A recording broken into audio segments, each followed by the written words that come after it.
Buenas tardes a todos, bienvenidos nuevamente a nuestra cátedra Lorencita Villegas. El día de hoy vamos a revisar técnicas de derivación urinaria en niños a cargo de Lina Barón, residente de quinto año de cirugía pediátrica. Esperamos que la charla sea de su agrado. Adelante, Lina. Muchísimas gracias, Chari.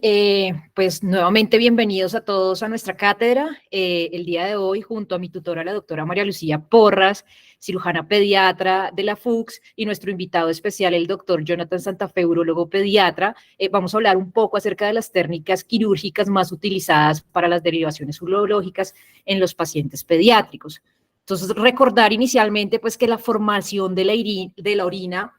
va a empezar o a iniciar desde esta parte de la nefrona y el glomérulo, donde pues va a empezar esa formación pasando por todo lo que son los túbulos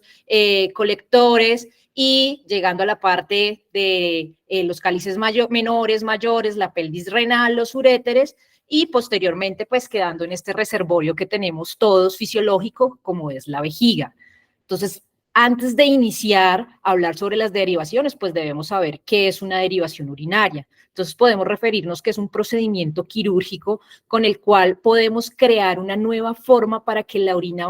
salga del cuerpo cuando el flujo de la orina está bloqueado por alguna patología o cuando es necesario evitar un área enferma en el tracto urinario o un trauma. Entonces, históricamente, como lo vemos en este artículo, digamos que desde 1850 se inició a hablar de este tipo de manejos quirúrgicos. El primero en hablar de estos fue el doctor John Simon, que era un británico. En 1851 creó una derivación en un paciente pediátrico de 13 años que tenía una extrofia vesical, al cual le realizó una desviación urinaria desde la parte de los uréteres, hizo una anastomosis con el colon sigmoide. No obstante, más o menos al mes de este procedimiento, el paciente, pues desafortunadamente, falleció por una peritonitis, y de ahí en adelante, pues inició, digamos que toda la historia de las derivaciones. Hacia 1892, Mild realiza la primera implantación de todo el trígono a la parte del sigmoide, porque él refería que se necesitaba como una válvula antirreflujo, pero no fue exitosa, sino hasta que esta implantación la hizo Coffey, posterior del año 1896. En 1908, Vergoen fue uno de los primeros en hablar de los reservorios ileosecales como con apendicostomía, y en 1950 se habló de la primera vejiga ileocecal con un vaciado por cateterismo. Hacia 1911, Sayer habla y realiza el primer conducto ileal. Posterior a eso, en 1912, Hates inicia a investigar sobre esas vejigas artificiales, y Tisoni fue el primero en crear una vejiga ileal que se anastomosa a los uréteres y a la uretra, creando una continencia en estos pacientes. Hacia 1949 empezamos con la era de los antibióticos, que quiere decir que toda esta morbilidad y mortalidad que tenían por peritonitis y algunas infecciones, pues empezó a disminuir. En 1952, Ulverhorn realiza el primer uso del colon sigmoide para creación de un conducto en un paciente con mielomeningocele exitoso. Posteriormente, inicia el uso de la bolsa de Indiana, que vamos a hablar más adelante de ella, la cual da una continencia mediante pues, la aplicación de la válvula ileocecal. Y pues actualmente a lo que le estamos apuntando es a toda la parte de la ingeniería genética de tejidos y la biología molecular, que posteriormente, pues en otra charla hablaremos de esto. Para referirnos a cuál sería la técnica ideal, pues debemos entender que se debe aproximar o debe ser similar al tracto urinario, no debe presentar reflujo. En caso de que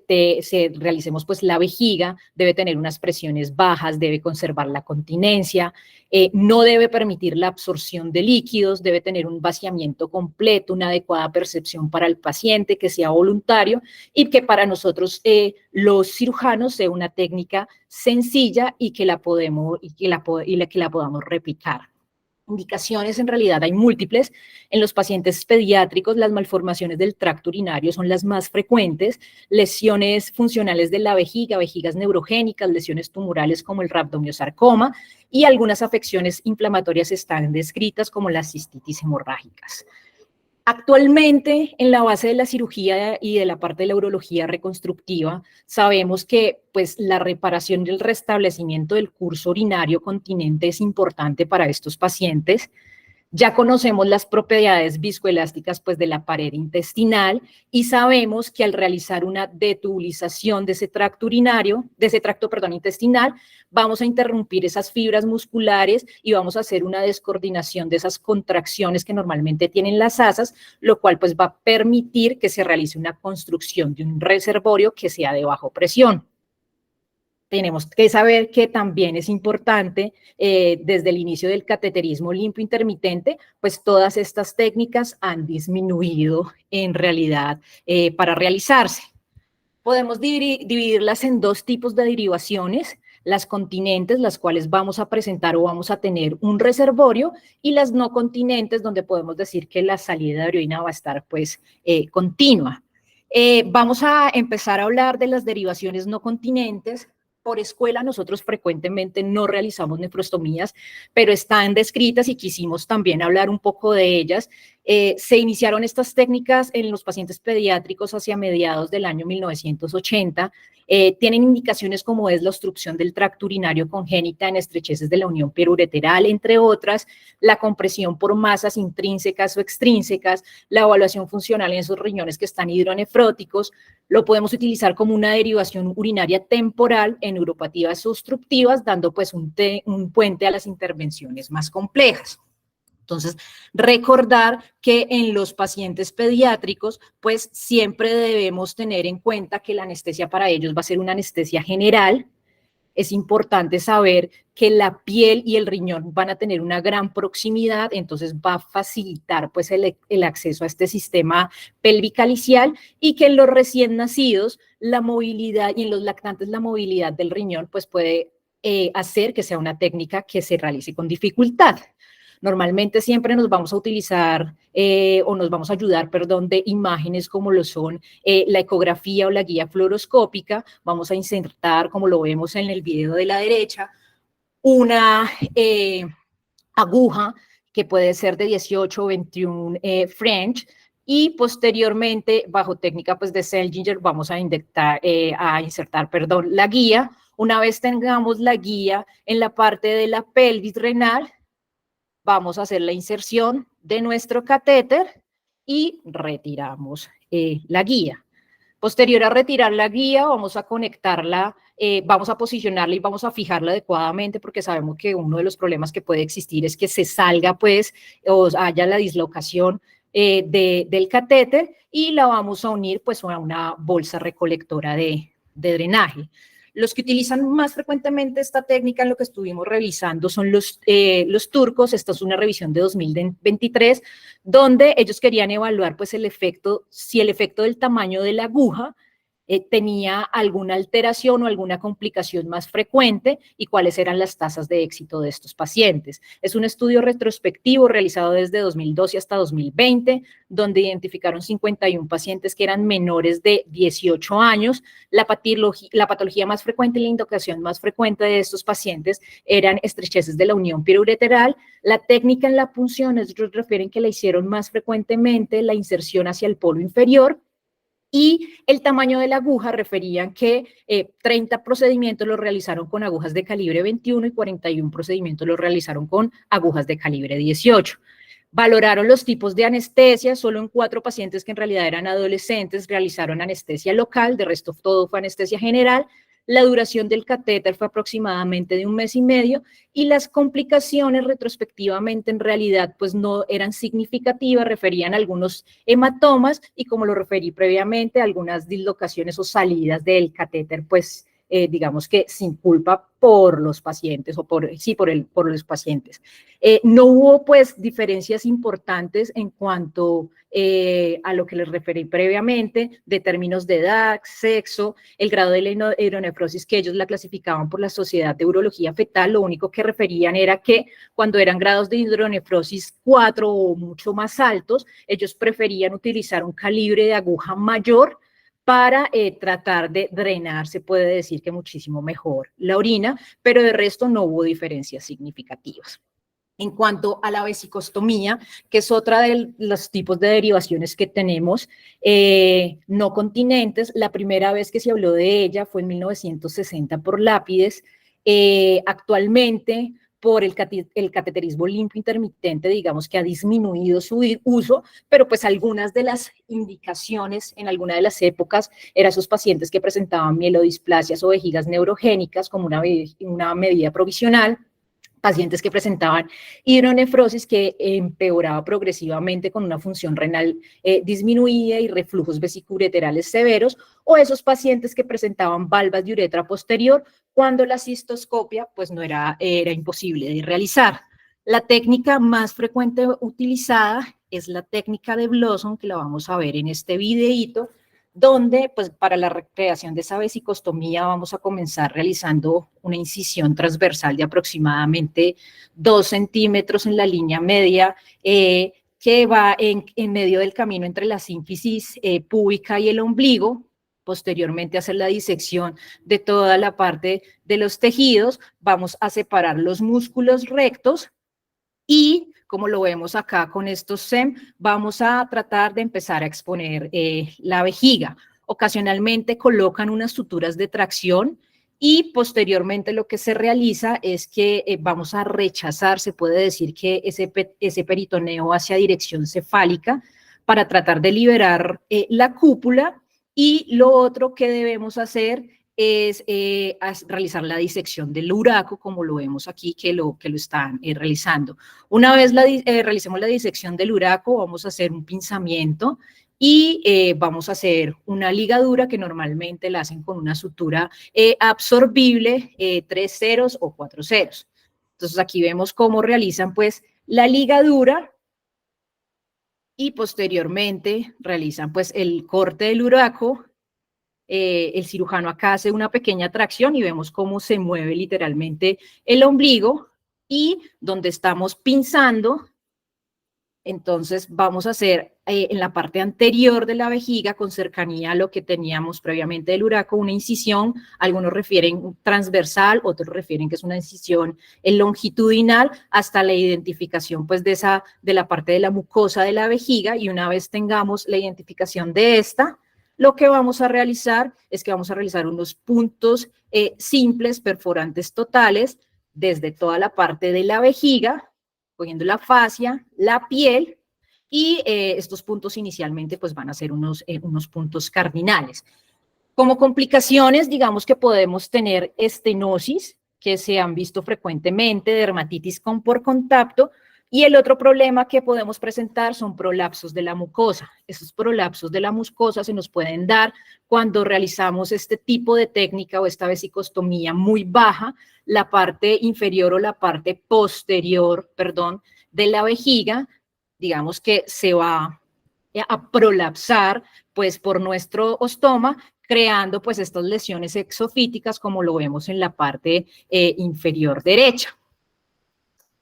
Una tercera técnica que se utiliza también y es nombrada en nuestro servicio es la ureterostomía cutánea. Indicaciones muy frecuentes son esos pacientes con reflujo vesicoureteral o megaureter, en el contexto de pacientes que tienen infecciones de vías urinarias febriles recurrentes, que tienen un deterioro de su tracto urinario y de la función del tracto urinario superior, que han fracasado en esos manejos expectantes y manejos antibióticos, y que son menores de 1 año, ya que se sabe que los reimplantes ureterales en este tipo de pacientes pues tienen una tasa de reoperación mayor por toda la parte de su fisiología normal. Entonces, esto nos puede ser una medida provisional para darle tiempo pues al paciente a que crezca y posteriormente se haga una reimplantación definitiva.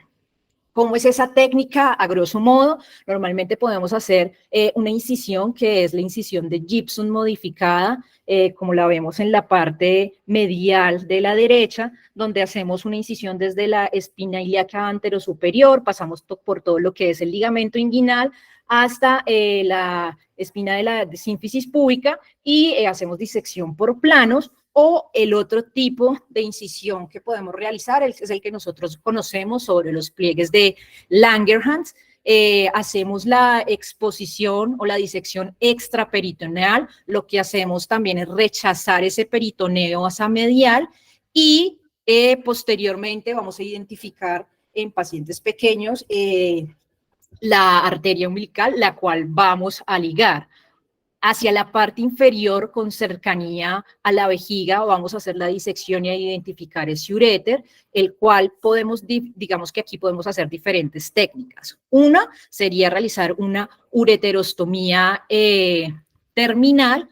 la cual podemos ver en la imagen B, que es la superior de la derecha, donde pues creamos un muñón ureteral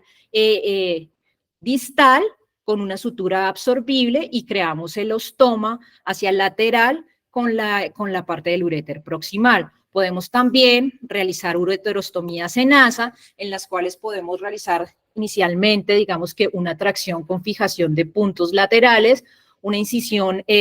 longitudinal y posteriormente pues hacemos la creación de este ostoma con la denticia del uréter anclada a la fascia y a la piel subyacente. En cuanto a las complicaciones, las más frecuentemente descritas son estenosis, infecciones de vías urinarias febriles y pielonefritis. Aunque es un estudio en realidad un poco viejo de Cincinnati de 2017, pues ellos hablan que en sus pacientes que normalmente les hacen o les realizan ureterostomías cutáneas terminales, son aquellos pacientes que presentan megauréteres obstructivos, los más frecuentes primarios, ocasionalmente secundarios, los cuales tienen pues una alteración de la función renal y que son menores de 1 año con unas adecuadas tasas de éxito y más o menos posterior al 1 año y medio de edad inician pues ya a realizar el manejo de estos pacientes que es establecido ya por guías. En cuanto a otra de las técnicas que tenemos es la iliovesicostomía. Esta, pues, en realidad se describió por primera vez en 1950. El uso en la población pediátrica en el momento, pues, es limitado, pero en esos pacientes que tienen vejigas neurogénicas, que tienen barreras emocionales, sociales, cognitivas, físicas, que es difícil el cateterismo intermitente, es una de las opciones o era una de las opciones. Técnicamente, lo que se realiza es que aproximadamente a 20 centímetros anteriores a la válvula ileocecal, vamos a coger un segmento de aproximadamente 15-20 centímetros de ilion proximal con mesenterio, el cual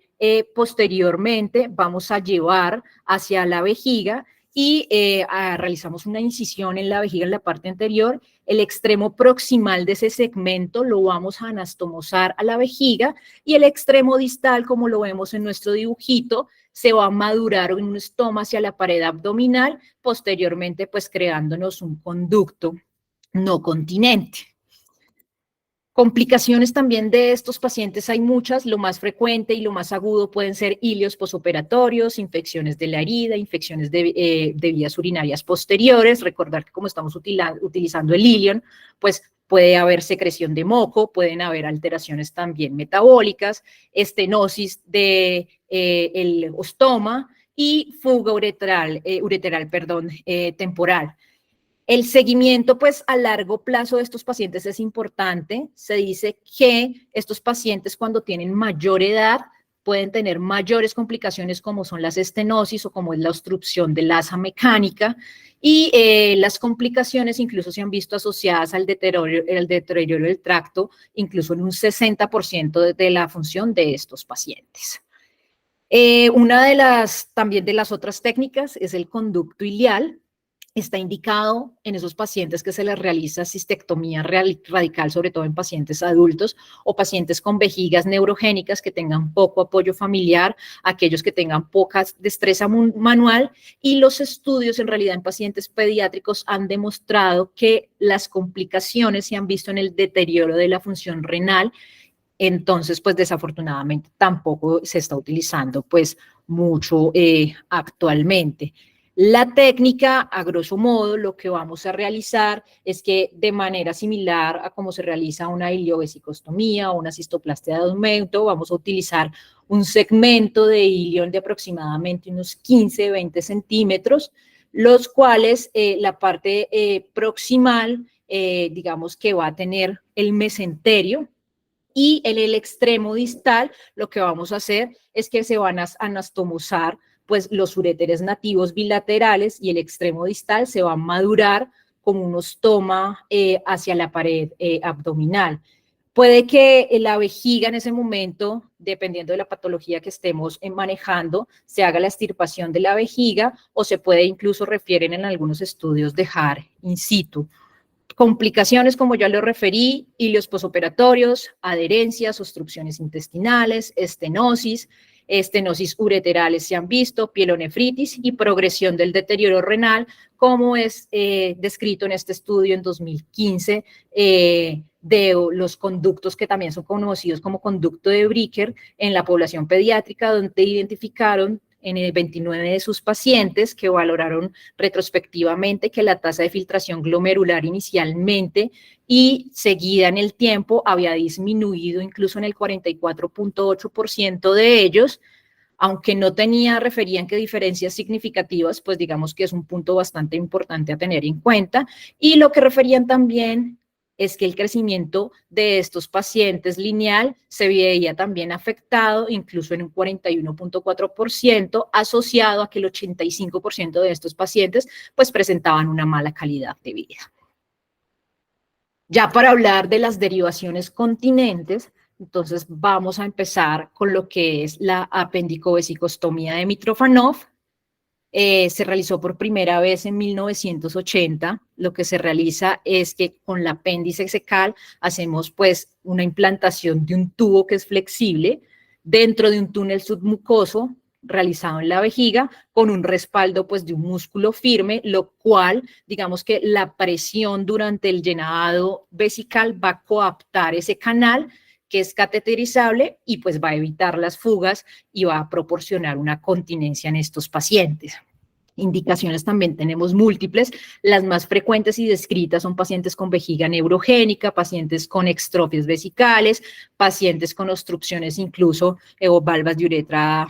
posterior. Técnicamente podemos realizar incisiones tanto por la parotomía como incisiones de Pfannenstiel, en realidad pues depende más de la técnica preferida por el cirujano. Una vez tenemos la incisión, pues vamos a realizar la exposición del apéndice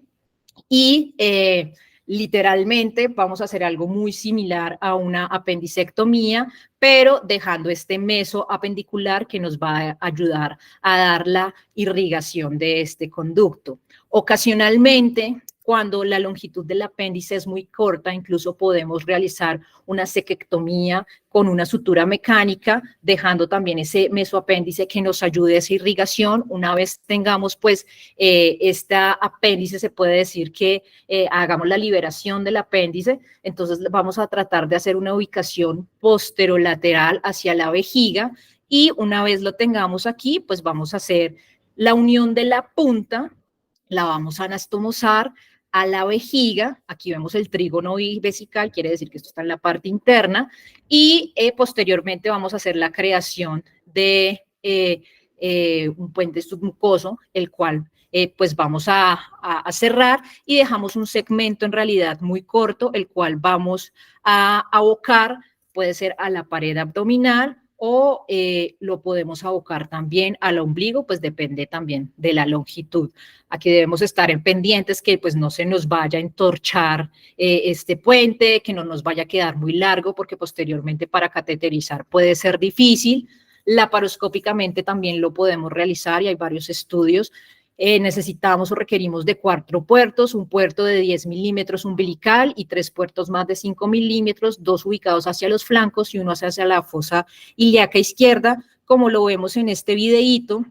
Entonces, digamos que aquí previamente estaban haciendo una cistoscopia, una vez hacen la cistoscopia, realizan un poco de liberación de adherencias que tenía este paciente, identifican el apéndice secal y realizan la disección de la base apendicular, dejando como tal, pues, el meso totalmente con la irrigación del apéndice. Se realizan unos puntos intracorpóreos, una ligadura, perdón, intracorpórea. Aquí este cirujano hace doble ligadura intracorpórea y posteriormente con las tijeras hace un corte en la base apendicular. Una vez realiza el corte de la base apendicular, vamos a ver posteriormente que colocan con una sonda vesical, van a insuflar la vejiga, van a llenar la vejiga, y una vez esté llena la vejiga, pues van a iniciar a realizar con un hook, como lo vamos a ver un poco más adelante, pues esa disección hasta identificar la parte de la submucosa. Una vez tenemos pues esta disección, entonces en la parte, digamos que más medial de esta creación de este puente, lo que vamos a hacer es que vamos a hacer la anastomosis de la punta del apéndice hacia la parte pues más medial de la parte de este manguito, se puede decir. Posteriormente, como lo vamos a ver que se realiza pues un cierre de toda la parte de ese tejido previamente pues incidido con el hook, creando digamos que un puente de este tejido. Y ya posteriormente lo que se realiza pues es la parte de la exteriorización del apéndice hacia, como les referí previamente, la región umbilical o hacia la parte lateral de la pared abdominal. Que aquí la podemos ver, ellos la realizan en la piel, en la parte lateral con un omega, hacen disección y posteriormente por ahí pues van a abocar lo que va a ser posteriormente pues el ostoma y ya después queda pues cateterizable.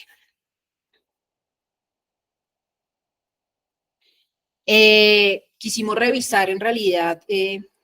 cuál de las dos es mejor para, cuál de las dos, en cuanto a la parte de la laparoscopia o realizar los procedimientos vía abierta, qué es lo mejor para el paciente pediátrico. Este es un estudio mexicano, aunque digamos que tiene una corte pequeña de pocos pacientes, 6 por laparoscopia y 14 de vía abierta. Pues ellos quisieron ver o comparar los resultados en este tipo de pacientes con diferentes variables. Una de ellas era el tiempo quirúrgico. Como podemos observar, es muchísimo mayor en la laparoscopia,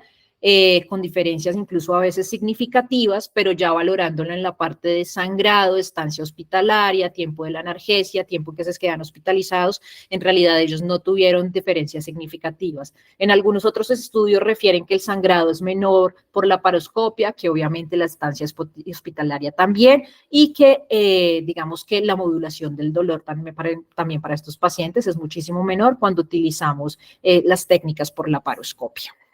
Complicaciones, pueden haber fugas, estenosis del conducto, angulaciones de este conducto, dificultad para el cateterismo cuando lo dejamos muy largo o incluso prolapsos, que es lo que se ha descrito en la literatura.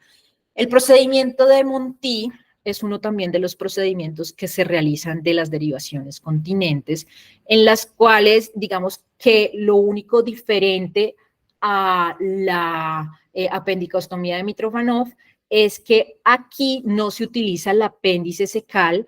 porque se haya realizado en este paciente una apendicectomía, porque no nos dé la longitud o porque el suministro de sangre sea precario. Entonces, en el 97, el doctor Monti y colegas realizaron una construcción detallada de un tubo de ilion que inicialmente lo realizaron en perros y posteriormente pues este procedimiento inició a realizarse en humanos. Técnicamente lo que realizamos es que se coge un segmento de ilion de aproximadamente 2.5 centímetros, digamos que lo suficientemente largo para permitir la construcción de un tubo, el cual se va a acomodar al paso de un catéter de una sonda 16 o 18 French. Realizamos la preservación siempre del pedículo vascular, que esto va a ser clave para mantener, pues digamos que la irrigación. Se pueden realizar tubos simples o dobles, pues de acuerdo a la longitud, y se van a colocar dos suturas en la parte de los extremos, como lo vamos a ver en una imagen, en la imagen siguiente. Posteriormente a eso, estas suturas pueden ser suturas absorbibles 3 ceros o 4 ceros, y posterior a esto lo que vamos a hacer es un nuevo tubo que se implanta en la vejiga mediante la técnica de Duc, que en realidad no es más que un túnel intramular de forma antirreflujo. la cual digamos que posteriormente se va a depositar y se va a fijar hacia la pared, y el estoma se va a crear ocasionalmente en el ombligo o en la parte de la pared abdominal. Entonces aquí vemos las imágenes de cómo hacemos la resección de 2, 3 centímetros de ilion con su meso, realizamos la apertura pues de este ilion, y lo que hacemos posteriormente es como esa tubulización sobre una sonda vesical. Digamos que las tasas de complicaciones son altas en este tipo de cirugía, sobre todo en la parte temprana, las fugas, la alteración con ilios, con obstrucción intestinal, dentro de otros, es lo que se ha visto más frecuentemente. A pesar de que inicialmente hablamos que la vesicostomía era una derivación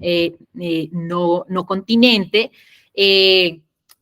a medida de los años se ha utilizado, digamos que la colocación de cateterismo para realizar la continente, o un botón de esos que nosotros referimos botones de Mickey que utilizamos para las gastrostomías, para realizar este tipo de procedimientos continentes. Entonces, normalmente se realizan en esos pacientes que tienen una gran capacidad vesical. Algunos estudios dicen que muchas de estos procedimientos tienen mayores tasas de estenosis, dado a que las técnicas son similares con las de los canales intestinales, refieren que tienen mayores complicaciones, pero pues digamos que el número de pacientes descrito en las cortes de ellos es muy pequeña para dar pues unos datos exactos. Peart fue el primero que la describió. Posteriormente, en 2007, iniciaron a realizar nuevamente este tipo de procedimiento. En España es muy frecuente que lo realicen. Indicaciones, tenemos pacientes con valvas de uretra posterior, reflujos vesicureterales, malformaciones anorrectales, vejigas neurogénicas, estos pacientes con síndrome de Prunberry. La técnica es muy similar a la técnica de Blossom. Esta es un reporte que realiza en la parte de la Universidad de Toledo, donde ellos hablan de la técnica que utilizan actualmente allá. Entonces realiza una incisión en la línea media entre la parte del ombligo y la sínfisis del pubis, separan esos músculos rectos, visualizan la vejiga, realizan la apertura pues de la fase anterior de los músculos rectos, rechazan ese peritoneo hacia dirección cefálica, hacen la disección del uraco, ligan ese uraco y posteriormente realizan la incisión también en la parte de la vejiga, colocando pues aquí lo que es el botón de Mickey, el cual insuflan, y posteriormente se va a abocar pues este ostoma a la vejiga, y pues cuando uno lo abre o lo cierra, digamos que esto es lo que nos va a dar pues la continencia de la orina en estos pacientes. Complicaciones frecuentes: infecciones de vías urinarias, prolapsos del estoma, pueden haber incluso estenosis cuando se retira el botón después de cierto tiempo, celulitis periostomales, dermatitis, pues entre otras que se han descrito. Otra de las técnicas frecuentes o que se utilizaban hace muchísimo tiempo es la bolsa de Indiana. La primera descripción de ella, como ya lo hablamos, fue hacia los años 80. Las indicaciones normalmente son esos pacientes en los que tienen múltiples cirugías que han sido fallidas, que tienen una extrofia compleja con epispadias, que tienen enfermedades residuales en parte de neoplasias del trígono vesical, que han utilizado quimioterapia en la parte del rhabdomyosarcoma genitourinario, o donde hay pues metalaplasias nefrogénicas en pacientes con una vejiga neurogénica también. Entonces, técnicamente lo que realizamos, como lo podemos valorar acá, es que vamos a utilizar el cielgo, un pedazo del colon ascendente, y el ilion, y esto lo vamos a detubulizar, quiere decir, hacemos la sección, dejamos, como en todo lo que hemos hablado, la implantación pues del meso para que tenga una irrigación, y sobre todo lo que son las tenias vamos a hacer un corte. Una vez realicemos ese corte, vamos a realizar la anastomosis de los uréteres hacia la parte posterior. Esta anastomosis puede realizarse digamos que uréter por uréter, o podemos hacer inicialmente una aplicatura de estos dos uréteres y crear solo un ostoma para que ingresen los dos. Una vez digamos que tenemos esta incisión en la parte anterior donde estaban todas las tenias, lo que se va a hacer es que se hace como un techo en el cual, digamos que la parte superior de lo que era ese colon ascendente se baja y se cierra, pues creando como una nueva vejiga, una neovejiga, la cual por el conducto ileal y la válvula iliocecal es la que, perdón, la válvula iliocecal es la que nos va a dar la continencia. Esa parte de ese segmento ileal lo vamos a abocar hacia la piel y digamos que aquí tenemos la creación también de un tipo de derivación continente que, como lo referí previamente, la continencia pues no la va a dar la parte de la válvula iliocecal. Problemas con estos pacientes, algunos refieren que pueden tener incontinencias diurnas o nocturnas, cálculos porque estamos utilizando pues un segmento de hilio en el cual va a secretar pues moco, pueden haber estenosis ureterales, estenosis de la parte del estómago, reflujo vesicureteral, diarrea, porque pues sabemos que estos pacientes se van a quedar sin válvula iliocecal, entonces puede ser uno de los grandes problemas, esos reflujos bacterianos que hacen este tipo de pacientes hacia el ilion, que nos van a alterar la absorción de la grasa, que nos van a alterar la absorción de vitaminas, llegando pues a hacer incluso anemias megaloblásticas en este tipo de pacientes. Y ya digamos que las dos últimas derivaciones de las cuales les vamos a hablar hoy, aunque pues ya esta, por ejemplo, no se utiliza, fue una de las primeras en realizarse, que fue la ureterosigmoidostomía.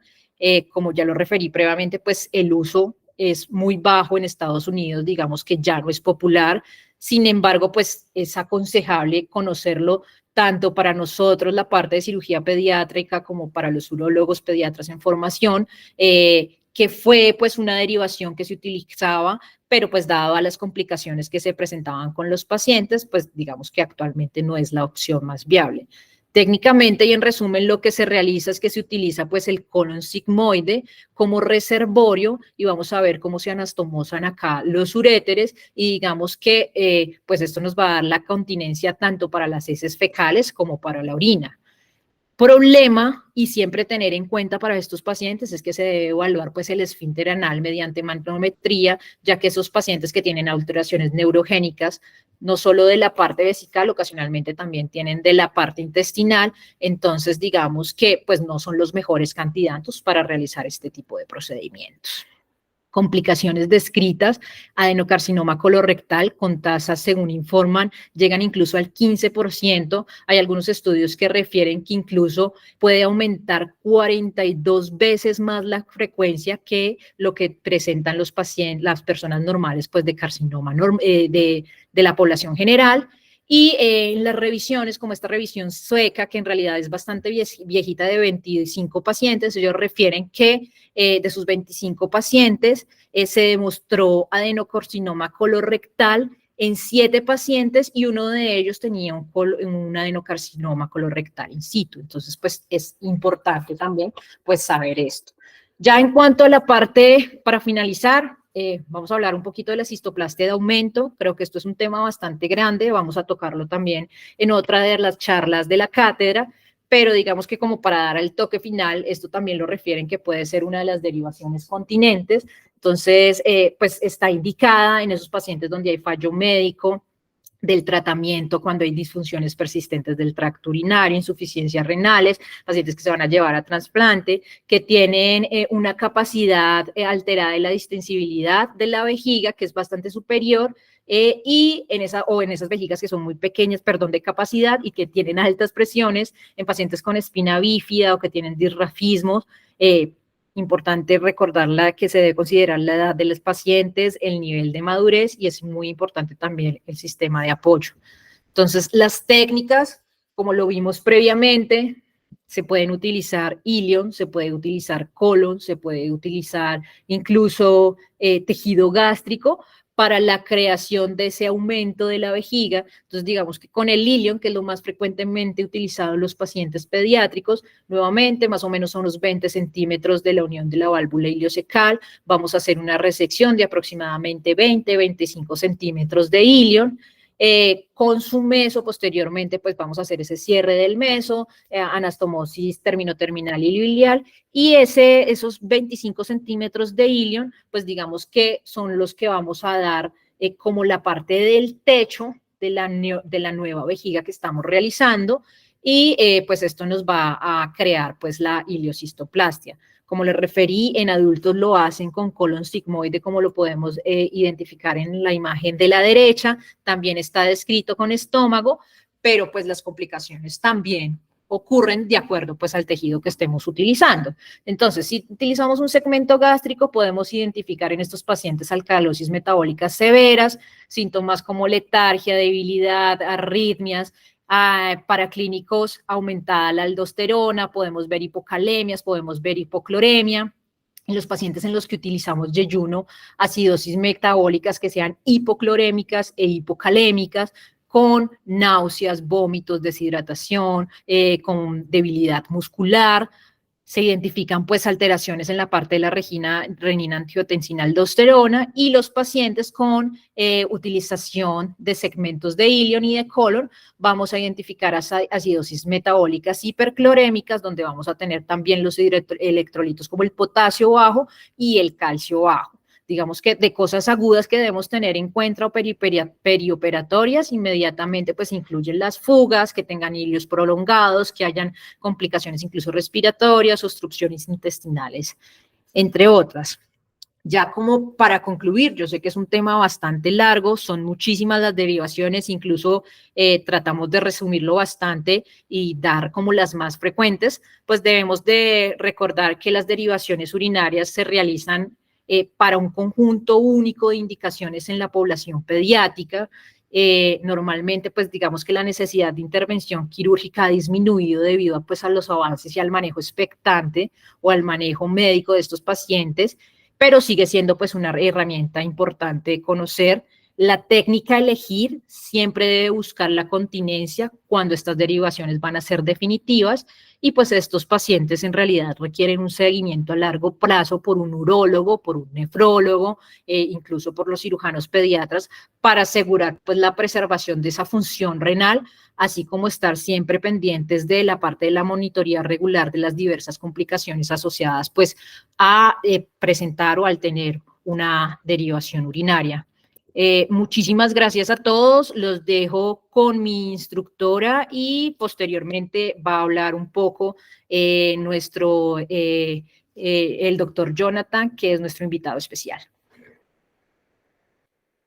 Bueno, Lina, muchas gracias por la charla. Me parece muy completa. Definitivamente lo que tú acabas de comentar, pues es un tema bastante extenso, especialmente porque existe un sinfín de diferentes técnicas que podemos utilizar. Creo que algo que cabe resaltar es que, pues primero tenemos un arsenal grande y amplio de posibilidades, pero especialmente en la población pediátrica, pues sí es importante tener en cuenta que la gran mayoría de estas vamos a buscar como una derivación temprana para precisamente preservar y posteriormente lograr hacer algo reconstructivo mucho más definitivo, que es lo que usualmente sucede. Tú en algún momento de la charla nombrabas que muchas veces optamos por este tipo de derivaciones precisamente para no hacer mayor daño. Hay patologías congénitas y malformaciones que son, entre comillas, fácilmente solucionables, sin embargo, por el tamaño del paciente, por seguramente el compromiso renal que ya tienen al momento del diagnóstico y demás, pues no conviene hacer la reconstrucción de manera temprana por precisamente poniendo todo en una balanza costo-beneficio. No les va tan bien, pero pues teniendo en cuenta que existen este tipo de derivaciones, digamos, algo tan sencillo como es hacer una vesicostomía, que es un procedimiento relativamente fácil, relativamente bajo en riesgos, puede terminar salvándole la función renal al paciente y sirviéndonos como puente de manejo para una posterior reconstrucción mucho más definitiva y mucho más segura cuando ya el tamaño, las condiciones del paciente y como la anatomía quirúrgica está en mayor óptima condición para ser reconstruido. Entonces, creo que eso es como algo que cabe resaltar porque afortunadamente la patología pediátrica en su gran mayoría es como de cierta manera algo reversible precisamente por la plasticidad de los pacientes, obviando todas las patologías funcionales que ya nos obligan y nos ponen a pensar en terapéuticas un poco más definitivas como las que nombraste ya continentes. O sea, creo que también una forma fácil de como orientar qué tipo de derivación puedo optar o puedo contemplar en un paciente es qué tan definitiva es su patología y qué es lo que quiero alcanzar. Si quiero ser que sea una terapia puente mientras logro hacer una reconstrucción definitiva, probablemente una derivación continente no es lo que más conviene, precisamente por lo que es mucho más compleja en su técnica quirúrgica. Pero también tenemos pues esas posibilidades en pacientes que ya se han intentado múltiples otras terapéuticas y definitivamente pues algo mucho más definitivo como un Mitrofanov, como un Monti, como en muchas veces, en muchas ocasiones esto también se asocia a las técnicas de ampliación vesical, pues también ya tenerlas en cuenta. Pero sí creo que como que algo importante es saber, primero que existen muchas diferentes técnicas que afortunadamente la patología pediátrica en su gran mayoría estas las vamos a optar como terapia puente para algo mucho más definitivo y pues que sí existe un sinfín de diferentes técnicas que debemos por lo menos conocer para contemplar qué es lo que debo utilizar con mayor prudencia en el paciente en cuestión. No sé, pues el doctor Jonathan o la doctora Noreña, si quieren hacer algún comentario adicional, pues ellos mucha más experiencia tienen. Sí, buenas tardes nuevamente. Bueno, súper bien la charla, me pareció muy bien lograda. Felicitaciones, Lina.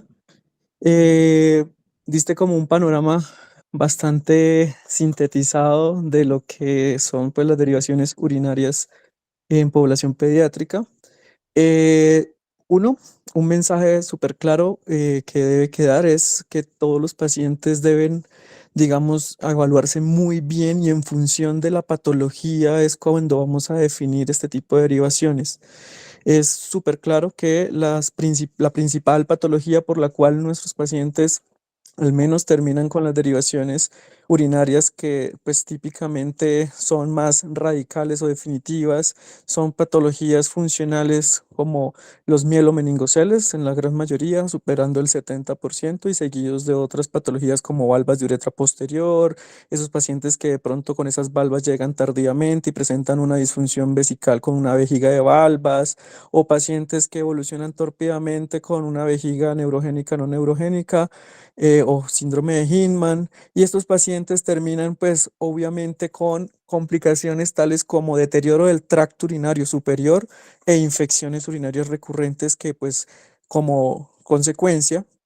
pueden generar cicatrices y a futuro, pues, un daño renal y pérdida de la función global glomerular del paciente. En este tipo de pacientes, pues digamos que una clasificación y una definición clara desde el inicio en el abordaje con una clasificación de riesgo del perfil de la vejiga, basándonos principalmente, hay un artículo en 2021 publicado por la Sociedad de Evaluación Urodinámica Pediátrica, el estudio se llama UMPIRE o UMPIRE, clasifican los riesgos, estos perfiles de riesgo de vejiga y las vejigas de alto riesgo o antes llamadas hostiles, pues van a deteriorar el tracto urinario y es lo que uno en definitiva tiene que evitar, pues con las derivaciones urinarias busca evitar perder más función, evitar infecciones. Digamos que ese es un abordaje de esos pacientes que terminan con derivaciones desde temprano o desde su edad más temprana con una derivación más definitiva. El otro tipo de pacientes que se debe evaluar son esos pacientes que, bueno, hacen infecciones recurrentes o tenemos una hidronefrosis y encontramos de pronto el recién nacido con valvas de uretra posterior con diagnóstico oportuno o reflujos de alto grado con hidroureteronefrosis que, digamos, con la profilaxis antibiótica y circuncidados no logra uno el control de las infecciones urinarias, ¿cierto? Recurrentes y con el deterioro de la función renal. Estos pacientes pequeños, menores menores a 16 meses, idealmente pues uno no los lleva a reimplante por la alta tasa de falla terapéutica con el manejo quirúrgico con el reimplante, que sabemos, bueno, si tiene reflujo, ¿cuál es la solución? Reimplantarlo. Y como muy bien lo decía la doctora Porras, es una derivación urinaria tipo vesicostomía o ureterostomía en el caso de megauréteres obstructivos primarios. Es una solución transitoria hasta el momento definitivo. Es decir, es una derivación que va a ser reversible y es súper importante también porque cuando uno clasifica a ese paciente en ese grupo de derivaciones reversibles, que pues en este caso son derivaciones no continentes, pues ese paciente tiene que tener un seguimiento pues súper claro desde el inicio porque el objetivo a futuro va a ser o el cierre de la vesicostomía con el reimplante o va a ser una inyección para el reimplante, bueno, etcétera. Va a ser un manejo definitivo para su patología que pues está asociada en el momento con una derivación por la misma condición. Una vez teniendo esa clasificación clara y llevando al paciente a su derivación, como ya ampliamente lo explicó Alina, el segundo mensaje súper importante en estos pacientes es que se debe evaluar lo que es la técnica de derivación con el conducto cateterizable de una manera adecuada. Y la manera adecuada es con la creación de un túnel submucoso, que pues hay en un video que Lina presentó del Mitrofanov por la paroscopia, se veía más que un puente, en realidad es la creación de un túnel submucoso, donde ese túnel va a ser un mecanismo anti pues, incontinencia. Y eso es súper importante porque la calidad de vida de los pacientes con este tipo de derivaciones pues debe ser también otro objetivo que a veces en algunos estudios no se mide simplemente pues como la mejoría de hidronefrosis, de las infecciones, pero hay otros ámbitos que se deben también evaluar y que son cada vez más importantes en la literatura reportados, que es la calidad de vida del paciente. Y pues desde el inicio, o sea, la primera instancia, el manejo con la derivación es el momento ideal para dejarlo pues en la mejor condición de calidad de vida y pues hacer una técnica de reimplante con ese mecanismo antiincontinencia que es obligatorio en todos hacer, es uno de los pasos fundamentales para lograr esa calidad de vida que les menciono. Y tercer punto fundamental, el seguimiento. El seguimiento tiene que ser interdisciplinario, tiene que uno tener claro que estas derivaciones urinarias, así sea una vesicostomía o hasta la complejidad de una ileocistoplastia de aumento con Mitrofanov o con Montillac, con espiral,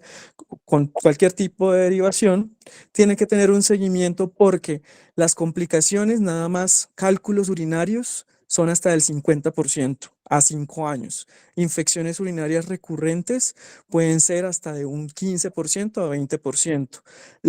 Afortunadamente, antes con las histoplastias de aumento con segmentos gástricos se daba, por ejemplo, el síndrome de hematuria disuria, que era causado por pues, la acidez de la mucosa que se daba por las células principales del estómago y el riesgo de carcinoma secundario a, ya sea la irritación de la orina sobre la mucosa intestinal o gástrica y cuando se utilizaban, digamos, derivaciones como las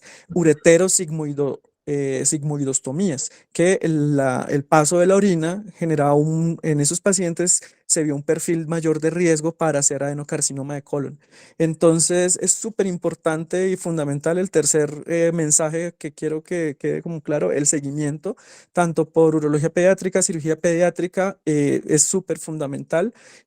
porque pues estas digamos, derivaciones no es hacerla y ya, listo, quedó, sino que implican un seguimiento juicioso y ahí entra, digamos, el paso para hablar de la urología transicional, que también es otro de los temas que recientemente se habla bastante en urología pediátrica y de la cual poco, digamos, se tienen clínicas propias como de urología transicional, que en patologías complejas como estas que requieren derivaciones u otras como hipospadias, desórdenes del desarrollo sexual, mielomeningocele y otras más, pues no se tienen fuertes armadas en las clínicas y pues deberíamos fortalecer esta área. Doc, muchísimas gracias por pues todo lo que nos acabas de referir como de esos puntos importantes que debemos tener en cuenta. No sé si alguien más quiere hablar un poco, la doctora Noreña que me dijeron que estaba por ahí. No, ya todo está dicho. Felicitaciones, fue una muy buena revisión. Estuvo muy bien, Lilis. Felicitaciones. Bueno, muchísimas gracias a todos y nos vemos nuevamente ya en enero. Feliz Navidad, felices velitas, feliz año para todo el mundo. Muchas Muchas gracias. Chao, que gracias. estén Gracias bien. a Hasta todos. Muchas luego. gracias. Gracias por la invitación. Gracias.